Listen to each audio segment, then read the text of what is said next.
Dahulu kala, hiduplah seorang ibu dengan anak perempuannya yang bernama Darmi.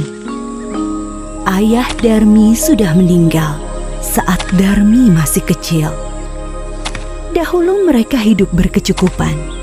Namun setelah ayahnya meninggal, ibu Darmi harus bekerja keras di ladang demi hidup mereka. Karena setiap hari bekerja di ladang, kulit ibu Darmi jadi kian gelap. Berat tubuhnya juga menyusut. Semua dilakukannya demi Darmi, putri satu-satunya.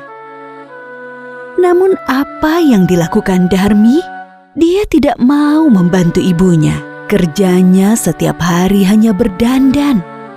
Dia juga enggan keluar rumah karena takut kulitnya jadi gelap seperti ibunya.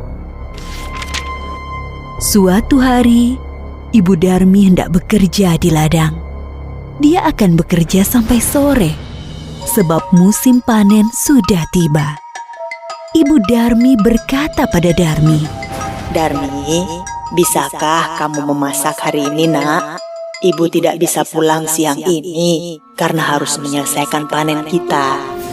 Jika sudah selesai masak, maukah kamu mengantarnya ke ladang untuk ibu?" Darmi yang sedang menyisir rambutnya yang indah terkejut. "Tidak mau, Bu. Kalau aku masak, nanti rambutku bau tungku. Aku kan habis keramas. Lalu, kalau aku mengantar makanan ke ladang, kulitku jadi hitam. Aku kan habis luluran." Ibu Darmi hanya menggeleng-gelengkan kepala sedih. Di ladang, Ibu Darmi bekerja dengan keras. Dia mengumpulkan hasil panen. Besok, dia akan menjualnya ke pasar. Dia tidak memperdulikan perutnya yang lapar. Saat lelah, dia beristirahat sambil meminum air kendi yang dibawanya.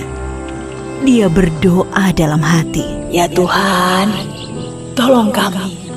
Ubahlah anakku. Lepaskan dia dari sifat malasnya." Setelah pulang dari ladang, Ibu Darmi pulang ke rumah. Betapa terkejutnya. Di sana tak ada makanan yang bisa dimakan. Darmi sama sekali tidak memasak. Darmi yang melihat ibunya pulang malah marah-marah. "Ibu ini kemana saja sih? Masa tidak ada makanan di rumah? Aku kan lapar. Seharian tidak makan." "Darmi, tadi ibu kan sudah menyuruhmu untuk memasak." "Aku tidak mau, Bu." Darmi meninggalkan ibunya yang kelaparan dan juga lelah. Keesokan harinya, Ibu Darmi sudah bersiap dengan hasil panennya. Dia akan pergi ke pasar. "Darmi, ikutlah ibu ke pasar, nak. Ibu membutuhkanmu untuk membawa hasil ladang kita." "Nggak mau, Bu. Nanti kulitku kotor. Apalagi pasar kan becek. Aduh, aku nggak bisa membayangkan kulitku yang bersih ikutan kotor." Akhirnya, ibunya ke pasar sendiri dengan membawa hasil ladang itu. Sorenya, Ibu Darmi membawa uang hasil panen. Tidak terlalu banyak, hanya cukup untuk membeli benih dan makan beberapa hari. Darmi yang melihat ibunya sedang menghitung uang, segera mendekati ibunya. "Bu, bedaku habis. Tolong belikan dong, Bu." "Ya, besok ibu belikan. Tapi kamu harus ikut supaya ibu tidak salah beli." Akhirnya Darmi dengan terpaksa ikut ibunya pergi ke pasar. Tapi Darmi berbisik kepada ibunya, "Bu, nanti kita jalannya jangan berdampingan. Ibu di belakangku saja."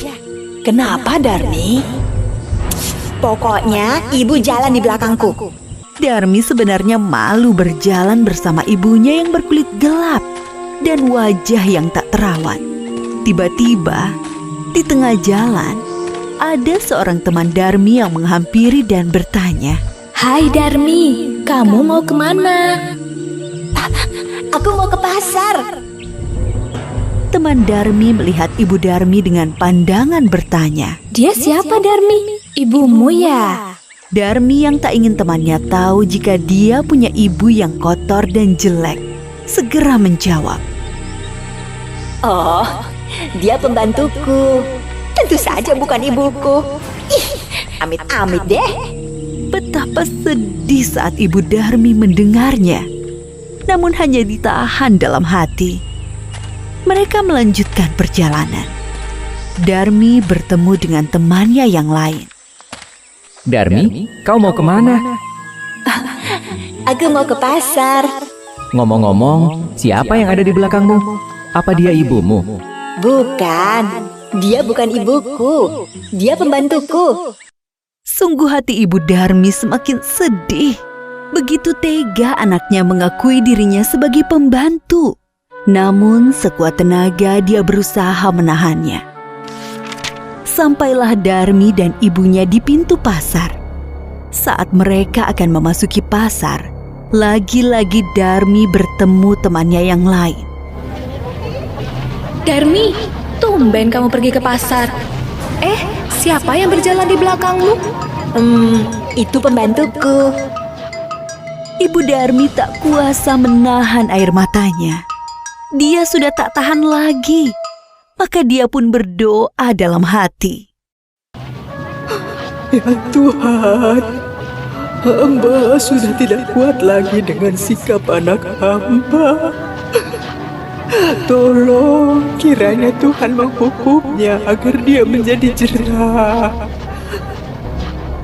Setelah Ibu Darmi selesai berdoa, tiba-tiba Darmi menjerit. Ibu! Ada apa dengan kakiku? Kenapa tidak bisa digerakkan lagi? Sedikit demi sedikit Darmi menjadi batu. Ibu Darmi menangis pilu. Maafkan aku, Nak. Ini semua karena perlakuanmu terhadap ibu. Ampun, Bu.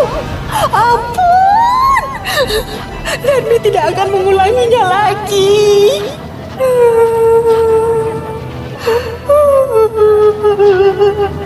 Darmi merintih sambil menangis meminta ampunan ibunya.